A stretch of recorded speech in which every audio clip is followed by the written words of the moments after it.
அவர் கட்சி ஆரம்பித்து 2.25 ஆண்டுகளில் ஆட்சியை பிடிக்கிறார்.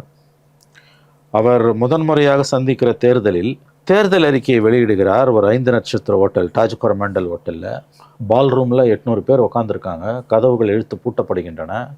மீடியா அண்டர் கிரவுண்டில் கார் பார்க்கிங் இடத்துல ஒரு டேபிள் 4 சேரை போட்டு ஒரு ஸ்க்ரீனை போட்டு வச்சுட்டாங்க.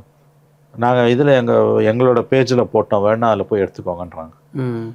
இது எவ்வளவு தூரம் ஒரு நினைத்து பார்க்க முடியாத ஒரு அவலம் என்பது மீடியா பர்சன்ஸாக இருக்கவங்களுக்கு தெரியும். அதில் விஜய் செய்த அந்த அவலத்தை விட மோசமான அவலம் என்பது அதை பற்றி மீடியா பேசாதது. இன்ன வரைக்கும் 7 நாளாக மீடியா அப்ரோச் பண்ணல. அன்னைக்கு கார் ஷெட்டில் உட்கார வச்சு மேனிஃபெஸ்டோ ரிலீஸ் பண்ணப்போ எங்களை கார் ஷெட்டில் உட்கார வச்சாங்கன்னு ஒருத்தவங்க கூட முணுமுணுக்கல. இல்லை சார், இப்போ அவர் வீட்டிலேருந்து டிஃபன் பாக்ஸ் எடுத்து வராருன்றதெல்லாம் நல்லா போடுறாங்க சார். இது எந்த அளவுக்கு கீழே போயிருக்கு மீடியா. பாரம்பரியமிக்க ஒரு ஊடகம், சுதந்திர போராட்ட காலத்தில் பெரும் பங்காற்றிய ஊடகத்திற்கு ஏன் இந்த தடுமாற்றம்? அவர் வீட்டிலேருந்து டிஃபன் பாக்ஸ் எடுத்துன்னு வராரு, ஃப்ளாஸ்க் எடுத்துன்னு வராரு, ஜக்கில் தண்ணி எடுத்துன்னு வராரு. இதுவும் அவன் வேலை. ஒரு தடவை கூட ப்ரெஸ்ஸை பார்க்கலன்னு எழுதுறதுக்கு துப்பு இல்லை.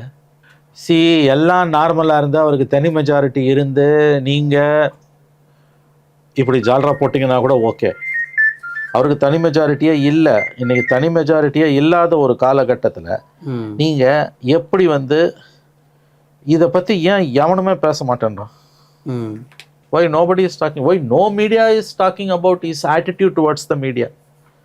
எந்த ஒரு மீடியா பர்சனுமே, எந்த ஒரு மீடியா ஹவுஸுமே அவர் மீடியாவை சந்திப்பதே இல்லை, அறவே தவிர்க்கிறார். இவங்க அட்டம்ப்டாவது பண்ணணும்ல. மைக் எடுத்துகிட்டு ஓடுவோம். இப்போ நம்ம பார்த்துருக்கோம். நான் இருந்த காலத்துலேயும் சரி, நீங்கள் கூட பார்த்துருக்கீங்க.